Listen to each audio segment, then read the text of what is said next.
Olá, bom dia, bem-vindos à nossa meditação do dia 9 de agosto. Eu gostaria de ler em 2 Coríntios, capítulo 2 e verso 14. Mas graças a Deus que em Cristo sempre nos conduz triunfantemente. Agora, por nosso intermédio, ele espalha o conhecimento de Cristo por toda parte, como um doce perfume. Graças a Deus que em Cristo sempre nos conduz em triunfo. Paulo está pensando, então, ao grande triunfo romano. E ele está dizendo que Deus nos conduz em triunfo, da mesma forma que no triunfo romano o general era honrado. Paulo viveu, teve que sofrer uma série de situações difíceis, inclusive críticas que vinham da parte da própria igreja e dos líderes da igreja, e, por exemplo, aqui da igreja de Corinto. Isso ainda acontece hoje. O Paulo prometeu que ia chegar no mês de maio, chegou no início do mês de junho, o pessoal começa a ficar nervoso e começa a criticar o Paulo.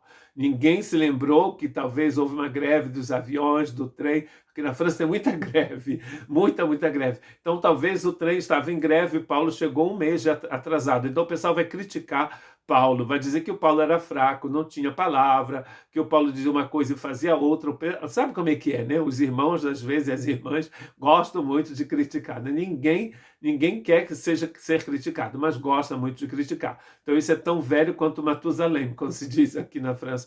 E o Paulo, então, vai escrever essas palavras aqui, nesta segunda carta, falando que, na verdade, ele está seguindo a Cristo. Quando Cristo abre uma porta para o evangelho, ele entra. Quando a porta está fechada, ele não entra também. Então, ele obedece a Cristo, ele segue a Cristo, porque ele diz que Cristo é o seu general. E o Cristo sempre nos conduz em triunfo. Sempre conduzia o Paulo, sempre conduzia a igreja de Corinto, ele sempre nos conduz em triunfo. E ele, então, vai tirar vai pegar a imagem do triunfo romano, que era um cortejo, um desfile maravilhoso. O Maier diz que na época de Paulo não havia nada mais glorioso do que o desfile triunfal romano. Seria assim o desfile da sua escola de samba predileta, ou se você não tem, de qualquer escola de samba, mas num contexto romano, sem TV, sem cinema, aquilo era o triunfo cinematográfico da época. Era uma coisa incrível, que era dividida em aproximadamente 10 partes. Então, cada vez, por exemplo, quando um soldado romano conquistou o que hoje chamamos de França, e que na época era o país dos gauleses, galegos, né? Esse general, quando ele venceu em Alésia o grande general Vercingetorix, uma coisa Torix assim, ele volta para Roma, levando daqui da França, quando ele esteve aqui, eles estiveram aqui no País Basco, conquistaram o País Basco, leva os tesouros daqui e eles vão desfilar em Roma. Então, primeiro vem os funcionários, os políticos. Olha só, né? As coisas não mudam muito. Os políticos vinham e em seguida vinham os trompetistas, os músicos tocando aquela música maravilhosa, né? O sambinha da época, e logo em seguida vinham então os presentes, não presente nada, o que eles roubaram aqui da França, que roubaram da Inglaterra, que roubaram da Espanha, né, de todos esses países que eles conquistaram, eles levavam tudo isso com eles, e logo depois da banda, né, da musiquinha, da orquestra, vinha então pessoas segurando, levando carroças, levando os presentes daqui. Depois, em quarto lugar, vinham então imagens da terra, ou imagem dos navios que foram destruídos no mar Mediterrâneo, por exemplo. Eles desfilavam também em Roma. No capítulo, na quinta parte, vinha então um grande touro branco que seria oferecido aos deuses de Roma em sacrifício. Em seguida, vinham então os reis, os príncipes que haviam sido conquistados e que eram desfilavam acorrentados. Muitos seriam jogados em prisões e outros seriam sacrificados imediatamente depois do cortejo.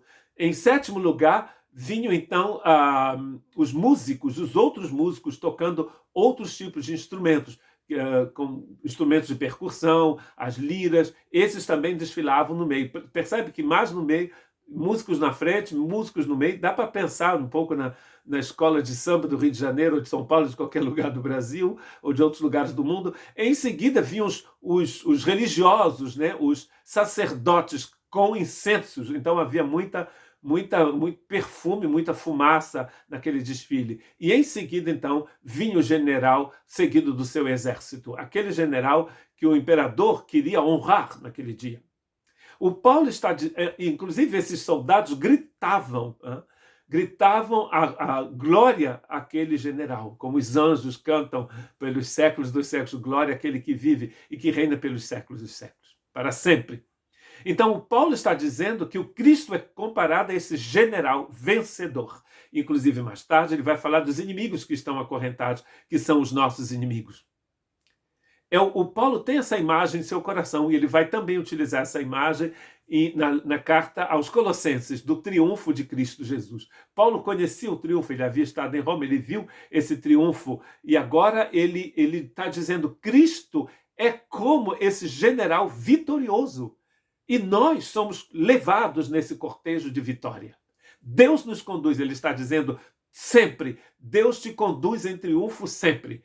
E para terminar, eu vou citar um outro texto de Paulo em Coríntios, em 1 Coríntios 15, 57, no famoso capítulo da ressurreição, onde Paulo fala da ressurreição do corpo, e ele diz: mas graças a Deus que nos dá a vitória sobre o pecado e sobre a morte por meio de nosso Senhor Jesus Cristo. Graças a Deus, da mesma forma que ele começa 2 Coríntios 2,14, graças a Deus que em Cristo sempre nos conduz em triunfo. E aqui ele diz: graças a Deus que nos dá a vitória sobre o pecado e sobre a morte, que a intenção dele aqui em 1 Coríntios 15 é falar da vitória total sobre a morte. Você tem a vitória total em Cristo Jesus, não na sua prática religiosa, não porque você é famoso, não porque você canta bem, não porque você é filho de pastor, mas porque você está em Cristo. Ele está dizendo por meio de Cristo Jesus. Não existe evangelho que não seja por meio de Cristo Jesus. Que Deus te abençoe.